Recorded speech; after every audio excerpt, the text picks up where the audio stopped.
This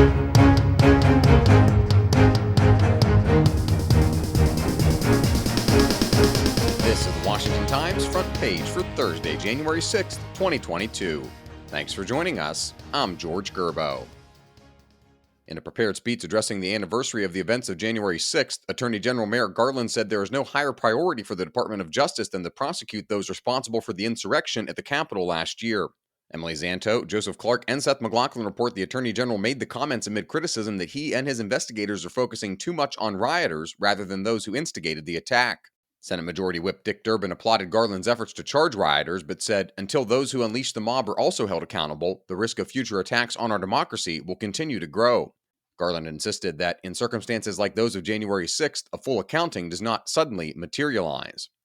Former President Trump canceled a potentially explosive press conference he had scheduled for the day, opting instead to publicly speak next week at a scheduled rally in Arizona. The White House issued a loud call to keep schools open after the Chicago Teachers Union bucked city leaders and voted in favor of remote teaching. Tom Howe reports White House COVID-19 coordinator Jeff Zients said the combination of vaccines for children as young as 5, booster shots for ages 12 and older, and $130 billion in funding for ventilation and social distancing measures make schools safe environments. Zients pointed to $10 billion for virus testing in schools and efforts to put teachers at the front of the line for vaccines. His comments echoed President Biden's call earlier this week as Chicago became the focus of debate.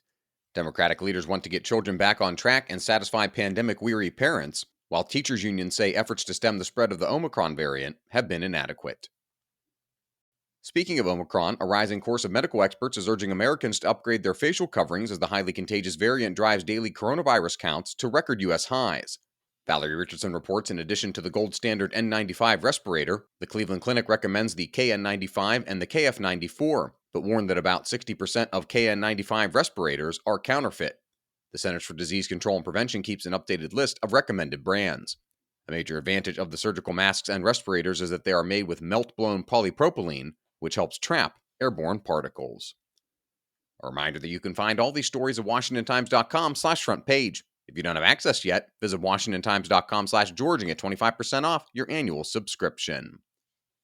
According to data released by the Department of Homeland Security this week, the demographics of the typical border jumper at the southern U.S. border have changed. Stephen Dinan reports Mexicans, who for decades represented the overwhelming number of illegal immigrants, dropped to 28% of the flow, their lowest share in recorded history, according to Customs and Border Protection. Meanwhile, the number of women and girls jumping the border soared to nearly 400,000, more than doubling the average in recent years.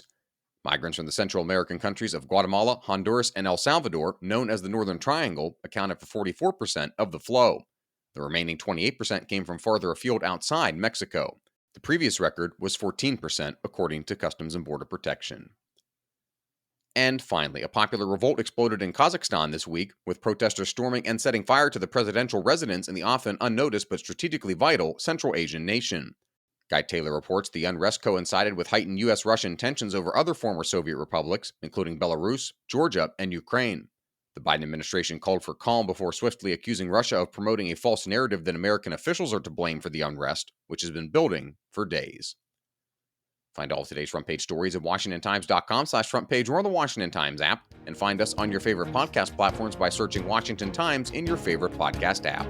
You can also follow us on Twitter and Instagram at Wash Times for breaking news, sports, commentary, and more. For the Washington Times, I'm George Gerbo.